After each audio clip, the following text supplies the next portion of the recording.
The Mir ए आतिश और दरोगा ए तोप खाना, ये नाम है, was in charge of the artery of the emperor. Emperor के अंडर जो आती थी सेना वो उसका वो था, इंचार्ज था। द दरोगा ए डाक चौकी was the head of the department of the state. अब ये स्टेट का हेड था। ही collected important information from the various ministries. अलग अलग जो जितनी भी मिनिस्ट्री थी सबसे वो इम्पॉर्टेंट इंफॉर्मेशन कलेक्ट करता था, who were appointed by him in province or elsewhere, and in turn kept the emperor informed about the important affair within the empire. दरोगा ए डाक चौकी जो था वो लोगों को अपॉइंट करता था और वो अलग अलग एरियाज के अलग अलग डिपार्टमेंट की इंफॉर्मेशन उसको लाके देते थे, और बाद में दरोगा जो है वो राजा को पूरा उसके स्टेट में क्या क्या हो रहा है एम्पायर में उससे उसको इन्फॉर्म करता था। मनसबदारी सिस्टम। द वर्ड मनसब मीन्स अ पोजीशन और अ रैंक। मनसब का मतलब होता है पोजीशन या रैंक। अ मनसबदार was a person who hold a मनसब। अब मनसबदार उस पर्सन को कहते थे जिसके पास मनसब होता था, यानी पोजीशन होती थी या रैंक होता था। Akbar organise his nobility and the army into mansabdari system. This system was not hereditary. Mansabdari system जो था वो हेरिडिटरी नहीं था। जब एक मनसबदार मर जाता था, his jagir was given to someone else, वो किसी और को दे दी जाती थी। Under this system the grading was use by the Mughal to fix the following. और अब इस सिस्टम में ग्रेडिंग सिस्टम था जो वो मुगल यूज करते थे फिक्स करने के लिए, क्या कि रैंक क्या होगी उसकी, उसकी सैलरी क्या होगी और मिलिट्री रिस्पॉन्सिबिलिटी क्या होगी। देयर वर टू रैंक्स, दो रैंक्स थी, जाट और sawar. The rank and the salary was determined by the numerical value called zat. अब एक सोल्जर की कितनी सैलरी होगी वो डिपेंड करता था कि उसकी वो न्यूमेरिकल वैल्यू जैट क्या है। Zat fixed, zat rank fixed with personal status and income. It determines the number of soldiers under him, और ये भी बताता था कि उसके अंडर इतने सोल्जर्स काम करेंगे। एक पर्सन को जेट का रैंक दे दिया और उसके under the higher the jet the larger the salary and status of the person in question. जितना ज्यादा जेट का नंबर होगा सैलरी और स्टेटस उस पर्सन का उतना ही ज्यादा होगा। सवार refer to the number of horses and cavalry maintained by the मनसबदार। अब जो सवार है वो पर्सन का रैंक होती थी जो कितने हॉर्सेस या क्लैवरी को मेंटेन कर रहा है। मींस दो रैंक हो गई, एक रैंक मेंटेन करती थी सोल्जर्स को और दूसरी रैंक मेंटेन करती थी आर्मी में जो एनिमल्स हैं उनको। द मनसबदार्स were royal and important official through whom the emperor controlled the empire. मनसबदार जो थे वो लॉयल थे, मींस बहुत ईमानदार थे और इम्पोर्टेंट ऑफिसर्स थे क्योंकि उन्हीं के थ्रू जो एम्परर है वो पूरे अपने एम्पायर को कंट्रोल करता था। Their salary were fixed in cash, उनकी सैलरी जो थी उनको कैश में दी जाती थी।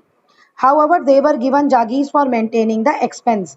अब आर्मी है, आर्मी पे भी खर्चा होगा जो भी वो मेंटेन कर रहे हैं, तो इसलिए उनको जागीर दे दी जाती थी।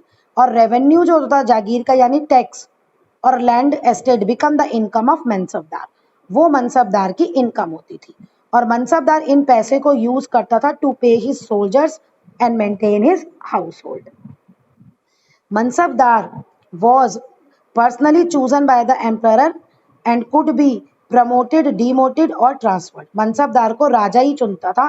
अब राजा अगर अच्छा के मन पे है कि भाई वो कैसा काम कर रहा है उसके अकॉर्डिंग उसको प्रमोशन भी दे देता था, डिमोशन भी दे देता था या उसका ट्रांसफर भी कर देता था। Next is revenue administration. To sustain such a large empire, इतने बड़े एम्पायर को बनाए रखने के लिए Mughal empire need financial sources, Mughal empire को पैसे की जरूरत होती थी। For that they depend on to revenue sources, और इसके लिए वो दो रेवेन्यू सोर्सेज पे डिपेंड करते थे। एक जो लैंड से उनके पास टैक्स आता था और दूसरा जो ट्रेड से आता था। Most revenue reforms were carried out by the emperor Akbar. Akbar ने भी बहुत रेवेन्यू रिफॉर्म्स किए।